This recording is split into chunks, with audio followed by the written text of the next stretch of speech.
சூப்பராக ஒரு ஆந்திரா ஸ்டைலில் ஒரு ஆந்திரா எக் மசாலா, அதாவது ஆந்திரா முட்டை மசாலா தான் பார்க்க போகிறோம். பார்க்கலாமா?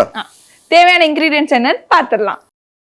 ஆந்திரா முட்டை மசாலா செய்ய தேவையான பொருட்கள்: வேக வச்சு திருகிய முட்டை 3 நம்பர், வரமிளகாய் 4, கடுகு 1 டீஸ்பூன், கடலெண்ணெய் 5 டேபிள் ஸ்பூன், கருவேப்பிலை சிறிது, அரைக்க தேவையான பொருட்கள்: மிளகு 1 டேபிள் ஸ்பூன், ஜீரகம் 1/2 டேபிள் ஸ்பூன், வரமல்லி 1 டேபிள் ஸ்பூன், மிளகாய்த்தூள் 2 டேபிள் ஸ்பூன், பூண்டு 10 பல்லு, கிராம்பு 2 நம்பர், சோம்பு 1/2 டேபிள் ஸ்பூன், பெரிய வெங்காயம் 1 நம்பர், உப்பு தேவைக்கேற்ப. ஆந்திரா முட்டை மசாலாவோட தேவையான பொருட்கள் என்ன நம்ம பார்த்தாச்சு. செஃப் ஸ்டார்ட் பண்ணிடலாமா? ஸ்டார்ட் பண்ணிடலாம். ஃபர்ஸ்ட் வந்து நம்ம ஒரு மசாலா ஒன்று அரைக்க போகிறோம். Okay chef. தென் அதுக்கு முன்னாடி நம்ம முட்டை வேக வச்சு அது இந்த மாதிரி நல்லா கிரேட் பண்ணியாச்சு. ஓகே, திருகி நம்ம தனியாக எடுத்து வச்சுட்டோம். இது வந்து ஒரு தனி டேஸ்ட் கொடுக்கும். தென் மிக்ஸி ஜாரில் ஃபஸ்ட்டு நம்ம பெப்பர், மிளகு, கொஞ்சம் ஜீரகம், அப்புறம் கொஞ்சமாக வரமல்லி, அப்புறம் இதிலே வந்து நம்ம பூண்டு சேர்த்துக்கிறோம், கொஞ்சமாக சோம்பு, 2 கிராம்பு. ஆமாம். தென் அப்புறம் வெங்காயம், பெரிய வெங்காயம். இதிலே வந்து மிளகாத்தூள். இதுலேவா? ஆமாம். ஓகே. மிளகாத்தூள் சேர்த்து இதில் கொஞ்சம் தண்ணி ஊற்றி நல்லா நம்ம ஃபைனாக பேஸ்ட் பண்ணிக்கலாம். அரைச்சி எடுத்துட்டு வந்துட்டேன். இட்லிக்கு தொட்டு சாப்பிட்ற மாதிரி இருக்கு. தக்காளி சட்னி மாதிரி இருக்கும். அப்படிதான் இருக்கும். கொஞ்சம் காரமாக இருக்கும். ஏன்னா ஆந்திரா ஸ்டைல் அப்படிங்கிறப்ப கொஞ்சம் ஸ்பைசியாக தான் இருக்கும். ஓகே. இதுக்கு நம்ம எண்ணெய் ஊற்றி ராவா சாப்பிடலாமா? அப்போ இது செஃப் நீங்க நினைக்கிற ரா இல்லை செஃப், இந்த ரா. ஆக்சுவலாக இதில் வந்து நீங்கள் அப்படி சாப்பிடணும், பச்சையாக சாப்பிடணும்னா கொஞ்சம் எண்ணெய் இல்லைன்னா நெய்யை வந்து நல்லா லைட்டாக சூடு பண்ணி அதுக்கப்புறம் மேலே ஊற்றி மிக்ஸ் பண்ணிவிட்டு, எப்படி நம்ம இட்லி பொடினா சாப்பிடுவோம்ல, ஏன்னா வந்து நம்ம இந்த மசாலாவும் வந்து நம்ம வறுக்காமல் சேர்த்துருக்கோம்.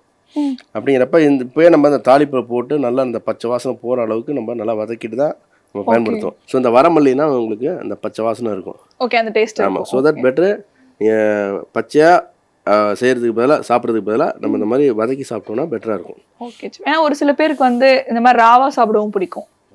ஆமாம், என் ஃப்ரெண்ட்ஸ் அப்படிலாம் சாப்பிட்ருக்காங்க. ஓகே, என்ன சூடாயிருச்சு. கடுகு, அடுத்ததாக கொஞ்சமாக கருவேப்பிலை,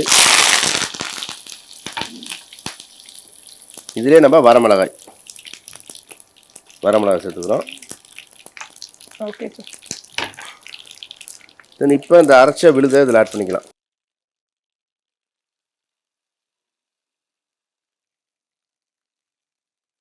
அது நீங்கள் சொல்கிறது புரியுது. எப்படின்னா நம்ம அந்த பச்சையாக மசாலாவோட லைட்டாக வந்து ஈவன் வெறும் வரமிளகா, உப்பு மட்டும் போட்டு நல்லா ஃபைனாக பேஸ்ட் பண்ணிவிட்டு தென் அதில் லைட்டாக பூண்டு தட்டி போட்டு எண்ணெய் ஊற்றி தொட்டு சாப்பிடுவாங்க இட்லி தோசைக்கு. லைக் அதே மாதிரி இந்த நல்லெண்ணெயில மட்டும் மிக்ஸ் பண்ணி கூட சாப்பிடுவாங்க. அப்புறம் சாப்பிடுவாங்களா? பட் இதில் வந்து நம்ம வரமல்லி சேர்த்துருக்கோம். அப்படிங்கிறப்ப அந்த ரா ஃப்ளேவர் வந்து உங்களுக்கு டிஸ்டர்ப் பண்ணும், தொண்டையில் வந்து டிஸ்டர்ப் ஆகும். So that better. பட் ஆனால் அந்த மாதிரியும் இருக்குது, ராவான பண்ணுற சட்னியும் இருக்குது இல்லையா? இருக்கு நிறைய. பட் இந்த ரெசிபி வந்து நம்ம இப்படி பண்ணோம்னா பெட்டராக இருக்கும், சூப்பராக இருக்கும். ஆமாம். உங்களுக்கு இந்த பச்சையாக அரைச்ச மசாலாவை இந்த எண்ணெய் தாளிப்போடு சேர்த்து இந்த எண்ணெயும் வந்து மேலே வரணும். எனக்கு எக் ஆட் பண்ணுறதுக்கு முன்னாடியே எனக்கு இதை பார்த்தா வந்து சாப்பிடணும் போல இருக்கு. அப்படி இருக்கு. ஆமாம். இதுக்கு தேவையான உப்பு, அவ்வளோதான். இந்த மசாலா வந்து இந்த பச்சை வாசனை போகிற அளவுக்கு நல்லா வதங்கிடுச்சு. இந்த எண்ணெயும் வந்து மேலே வந்துருச்சு. ஓகே. இப்போ நம்ம இந்த வேக வச்ச முட்டை அதை திருகி எடுத்து வச்சுருக்கோம். ஓகே. அதை வந்து நம்ம அப்படியே ஆட் பண்ணிக்கலாம்.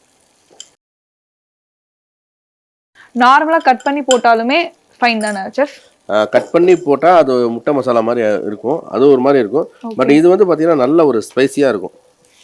தென் அந்த முட்டை எல்லா துகள்களையும் அந்த மசாலா சேர்ந்து நல்லா அருமையாக இருக்கும். இல்லை அப்படின்னா நம்ம பச்சை முட்டையை வந்து நம்ம மிக்ஸ் பண்ணி சேர்க்கலாம்.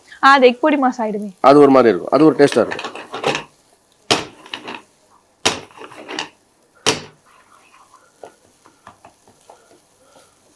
தோசைக்கு சாப்பிடலாம், சப்பாத்திக்கு சாப்பிடலாம், சாப்பாடுக்கு சைட் டிஷ்ஷா சாப்பிடலாம். அவ்வளோதான், பரவாயில்லையே. முட்டை இல்லாம வேற என்னென்ன ஆட் பண்ணலாம் செஃப்? ஆக்சுவலாக நம்ம வெஜ் லவர்ஸ்னால் வந்து நம்ம பன்னீர் ஆட் பண்ணலாம். பன்னீர் நல்லா அதே மாதிரி கிரைண்ட் பண்ணி போடலாம். நல்லா கிரேட் பண்ணி போட்டோம் அப்படின்னா உங்களுக்கு நல்லா இதுக்கு ஈக்குவலாக நல்ல ஒரு டேஸ்ட் கொடுக்கும்.